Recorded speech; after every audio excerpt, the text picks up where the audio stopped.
Shalom. Let's bring up today's question.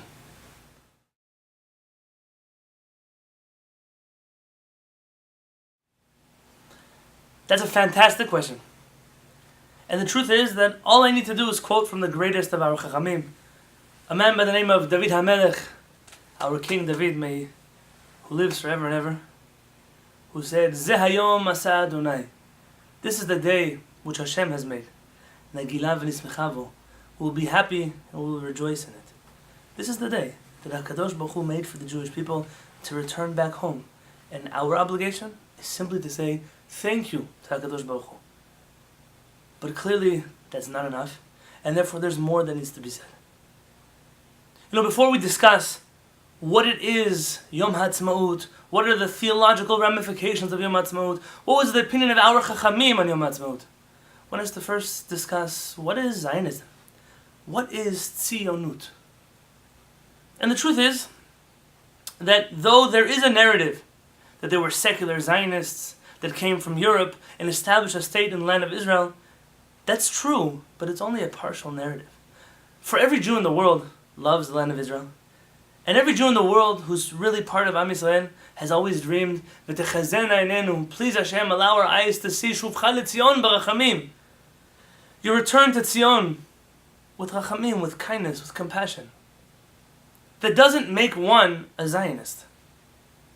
And at this point, we always come to a crossroads of those Jews who tell us they love Israel, but they do not identify as Zionists. I must tell you that our Chachamim believe the same way, but for a very different reason. So there's a Chacham, Rabbi Yosef Kapach, or Kafich if you wish to pronounce it. Rabbi Yosef writes in his collection of letters, Ktavim, he says, you see, Zionism exists for a sick community. For a community that doesn't want to go to Israel. That if it has the opportunity to go to Israel, would never go. And for them, we need an artificial movement to reawaken Jews to go back to the land of Israel. But us, says Rabbi Yosef, referring to the Jews of Yemen, we don't need a movement. Nobody has to ask us. Nobody needs to inspire us. As soon as the obstacles which keep us in Chutz La'aretz go away, we are determined to return to the land of Israel. And therefore, we don't need Zionism because in our bones we are Zionists. And that's the definition that I wish to work with. Our Chachamim were Zionists, but way before a modern Zionist movement. They always believed not just to the return of the land of Israel, but to their return in order to establish a homeland for the Jewish people. This was on the flag of many Chachamim throughout our generations that spoke about it long before people today did. And therefore, yes, if you wish to buy into the secular European Zionist narrative that Zionism was founded by secular Jews who were mostly from Europe and came to the land of Israel and fought wars without Hashem, if that's the story that you wish to buy, then I understand why you have opposition to it. But that's not the truth, and that's not history. You see, the birth of political Zionism, as we know it today, was under much machloket, under much war between rabbis of the East and the West, and the North and the South. Before I tell you anything, tell a story about a rabbi who passes away. After 120 years, he gets up to Gan Eden, and the Bedin Shel Mala, they have a tribunal, and they sentence him to a certain amount of time in Gehenom, in hell. So they put him into an elevator, and the angel of death takes him down 1 floor, 2 floors, like you're going all the way down. And he comes down, and they open up the doors. And instead of fire, instead of screams and cries, he sees a bunch of Jews singing around in circles, Hava Nagila, all kinds of happy songs. And he turns to the angel of death and says, what's going on over here? This is Gehenom? He said, I don't know, the last elevator was full of Zionists, and look what they did to the place. You see, people came to the land of Israel. There was an awakening in the Jewish people that brought Jews back home. Yes, religious and secular, I don't even like that word. But they came home out of an ideal to bring the Jewish people back to the only land that is ours. And they come to Israel, and they build, and they fight, and they create the most beautiful state in the world. And there's 2 ways to look at this. You can say, they did it on their own. HaKadosh Baruch Hu wasn't with them. In which case, you're in denial that Hashem is the God of history. Or there's the approach, I don't know why HaKadosh Baruch Hu does what he does. Who am I to tell HaKadosh Baruch Hu how he's supposed to bring about the redemption? But this is the way the redemption is coming about. And I must acknowledge the work of those people who put their lives on the line for whichever ideals. But for the greatest ideal of bringing the Jewish people back home and to give the Jewish people a safe place in the whole entire world. Because until then, we were like the dove. The dove that was sent from the Ark of Noach that didn't have any place to put her feet down. And today, you and I and every Jew in the world has a homeland. You see, the way of Chachamei Sfarad is very natural. It's very organic. We don't overthink things, we don't overcomplicate things, and not because our Chachamim are stupid or naive, chas v'shalom, but to the contrary. This is part of their greater worldview of when you look at a situation, to look at the positive in the situation, and not always focus on the negative in that situation. There are problems. We're all aware of the problems in the state of Israel, in the land of Israel, things that have not been solved, problems that are being created every day. The state of spirituality, some might argue, is not ideal, of religiosity is not ideal. But all of that is focusing on a glass half empty, instead of a glass half full. We have a state of Israel today that has more Torah inside of it than any Jewish community that we had in our entire history. And not just has Torah, but a state that supports Torah, even if others will tell you that it's not true. A state that supports thousands and thousands of people who study Torah, who pray every single day, who provide us with an ability to perform mitzvot. In Israel, when there's a holiday, the whole country is celebrating. Yes, each in their own way. But that's our Jewish home. And our Chachamim said, why? Why overcomplicate this issue? Why make a divide here between secular and religious? Look at this as Yad Hashem. The hand of HaKadosh Baruch Hu is so obvious. Is so present. This is the day that Hashem made. Nagilah v'nismecha bo. We'll be happy and we'll rejoice in it. It is so obvious. You know, from a more conservative Chachamim, one that perhaps didn't toe as hard line of a Zionist ideology as our other Sephardic Chachamim, was Rabbi Yosef, alav shalom. Rabbi Yosef addresses this exact issue. And he says, you know, wherever there's light, you're going to find shade. You're going to find darkness, because light creates shade. But just because light creates shade, it doesn't mean that we ignore the light. Because the only reason there is shade is because there is so much light. And he said, and you'll have to make a choice. To choose between mourning the darkness or celebrating the light. And our Chachamim chose not to ignore the darkness. To know that there is darkness, to know that we must fix it, and to celebrate the fact that we have so much light. When I asked Rav Peretz this question, how could there be so many rabbis? You know, the majority of Chachmei Ashkenaz, the vast majority, were against the state of Israel. And today still remain not theologically convinced that the state of Israel is of any significance to them. The majority of Chachmei Sfarad viewed the founding of the state of Israel as a major event in Jewish history that has much religious and spiritual significance. And of course, there are those who crossed camps, and it's not only a Sephardic and Ashkenazi divide.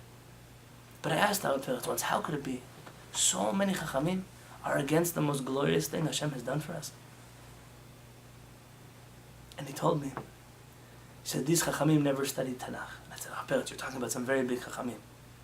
He said, Rabbi Yonatan, if one reads the Tanakh, they'll see that everything that Kadosh Baruch Hu promised us is happening today. I said, well, how come they don't see it? I said, Rabbi Yonatan, your greatest mistake in life is to think that great people do not make mistakes. I said, what about all the problems? All the problems that we see in Israel. And he says, Rabbi Yonatan, how much do I have to convince you? If you go see an important person, a king, and he has a fly buzzing around and it sits on his nose, you're going to smack the king in the face because of a fly? He said, the greatest thing that happened to us, we're home, we're in Israel, we're no longer in our galut. We have the choice, every Jew, to make it home. He said, instead of celebrating that, you're focusing on the fly, and what these people do is they smack HaKadosh Baruch Hu in the face. They say, HaKadosh Baruch Hu, we are not makirei todah. We don't thank you for the greatness that you did for us. Instead, we're going to smack you in the face because we made problems. My friends, that is the true Sephardic Hashkafa. How it manifests itself from there is different. Every community has a different approach. Some of our Chachamim said to celebrate this day with half Hallel or a full Hallel. Some of them said to celebrate with a blessing on the Hallel, without a blessing of the Hallel. The way they celebrated is not so important to this conversation. But the fact that they did, and not just that they celebrated this day, but when I said before, who is a Zionist in terms of the Torah? It's a person not just who loves Israel, who goes to Israel to celebrate their bar mitzvah or their bat mitzvah or the wedding of a loved one. A person who's a Zionist is one who says, HaKadosh Baruch Hu, Hey Aviyah, the 5th day of Aviyah, 1948, you gave us the greatest gift we've ever had in 2,000 years. This day has not just political ramifications for us, but it's a Yom Tov. It has religious and spiritual significance to us. That is the Zionism of Chachmei Sfarad. There was a rabbi. His name was Arav Ben Arosh, one of the giants of Morocco. And he had sent some students to Israel to go study in a yeshiva, where they were told these stories, Ben Gurion, Theodor Herzl, Weitzman, all these guys, they were bad, secular people, evil people. And he wrote a scathing letter, which if I had the time I would read to you. But he tells the students, I sent you to the land of Israel to study Torah, so you could say bad things, Lashon Hara, about our country, about our homeland, about the gift that HaKadosh Baruch Hu gave to us at the hands of great men who did great things for the Jewish people despite their flaws. And he ends off his letter to his students saying, my students, you must know, Mi she'eno Tzioni, someone who is not a Zionist, Eino Yisraeli, is not Jewish. Let that sink in. One who does not love and support this country, our country, with all of his might, all of his heart, all of his soul, let him leave Am Yisrael. How can one have so much audacity, so much chutzpah towards HaKadosh Baruch Hu? Great people can make mistakes. I'd like to end off with a story. When I had the zechut to sit at the feet of Harav Peretz in Yerushalayim, one morning he went to go pray in a synagogue in his neighborhood, and it happened to be Yom HaAtzmaut. And he was afraid to say Hallel in front of a room full of very religious people that might be upset at him, so he went to the side room, took out a siddur, and to himself he sang the Hallel. And as he left that room and he came back inside, one of the people noticed, hey, what were you doing in the other room? He said, nothing, I just went to pray. No, show me. And he takes the siddur and opens up the siddur, and he sees that Harav Peretz has opened up the Hallel. And immediately they gather around, they start screaming at Harav Peretz. You can imagine an elderly rabbi, one of the tzaddikim of the generation, Koifer, Koifer, you heretic, you heretic. And Harav Peretz at this point says he can't be quiet anymore. And he says, I'm the kofer. I'm the heretic? You're the ones that say that HaKadosh Baruch Hu didn't make this day. You're the ones that deny the providence of HaKadosh Baruch Hu in this world. You don't celebrate this day because you don't believe HaKadosh Baruch Hu did this. Me, I'm the kofer. I'm the one that believes in HaKadosh Baruch Hu. And you are the ones that don't. It reminds me of a story about Rabbi Tzvi Yehuda Kook, who was not from Chachmei Sfarad, but was one of Chachmei Ashkenaz, the son of the famous Rav Kook, who really brought this ideology to the world of Ashkenaz. And they once asked him, is it permissible for one to shave and get a haircut in honor of Yom HaAtzmaut? And he said yes. When they asked him, does one have to? He said, when his students walk through the front door of the yeshiva, he said, from their face, from if they got a haircut or they didn't, he can tell, do they believe in Hashem or do they not believe in Hashem? And I think that that's really what we have to say. And Rabbi Yosef Masas was asked, so Rabbi, what do we do? Do we celebrate? Do we not celebrate? They tell us not to. And he said, you stop. Ata Sfaradi Chared. You are a religious Sephardic Jew. Celebrate like we celebrate. Say Hallel like we say Hallel. Celebrate it as a Yom Tov with a meal like we celebrate with a meal. Be joyful on this day like we all are joyful on this day. And I tell you, what about the world? What do we say to all the other people that don't celebrate, that are not with the program? You don't have to say anything. Rabbi Yosef says, Al tesachsech, don't get involved with them. The reason why we shouldn't get involved, I believe, is found in the writings of the father of Rabbi Tzvi Yehuda, Rabbi Avraham Yitzchak Kohen Kook, who writes, the true tzaddikim do not complain about evil, rather they add righteousness. The true tzaddikim do not complain about heresy, rather they add emunah, belief. The true tzaddikim do not complain about darkness, rather they add light. Or chadash al Tzion ta'ir. Hashem, may you light up a new light on Zion. V'niske kulanu mehera le'orom. And we should immediately merit to see that light. As it said, Uchvod Adonai alayich zarach. that the honor of the glory of Hashem will rest in you. The whole world will be full of darkness. And the nations will be covered in fog. And Hashem will shine over you, and His glory will be apparent in the Jewish people. My friends, we have a flag. We have a country. We have an army. We have a police force. We have our own land. We have yeshivot. We have chachamim. We have a kotel. Soon we'll have a Har HaBayit. Don't let anyone tell you that this is a holiday of darkness, because this is a holiday of the greatest light. And if we have problems with the shadows, let's not complain about them. Rather, let's just keep increasing light. Bezat Hashem, uvad Tzion goel. May Redeemer come very soon to Tzion. The same way Hashem began to redeem us. May Hashem conclude the redemption and bring us all back home. Bezat Hashem, b'mehera b'yameinu, immediately in our days. Amen. Moadim b'simcha.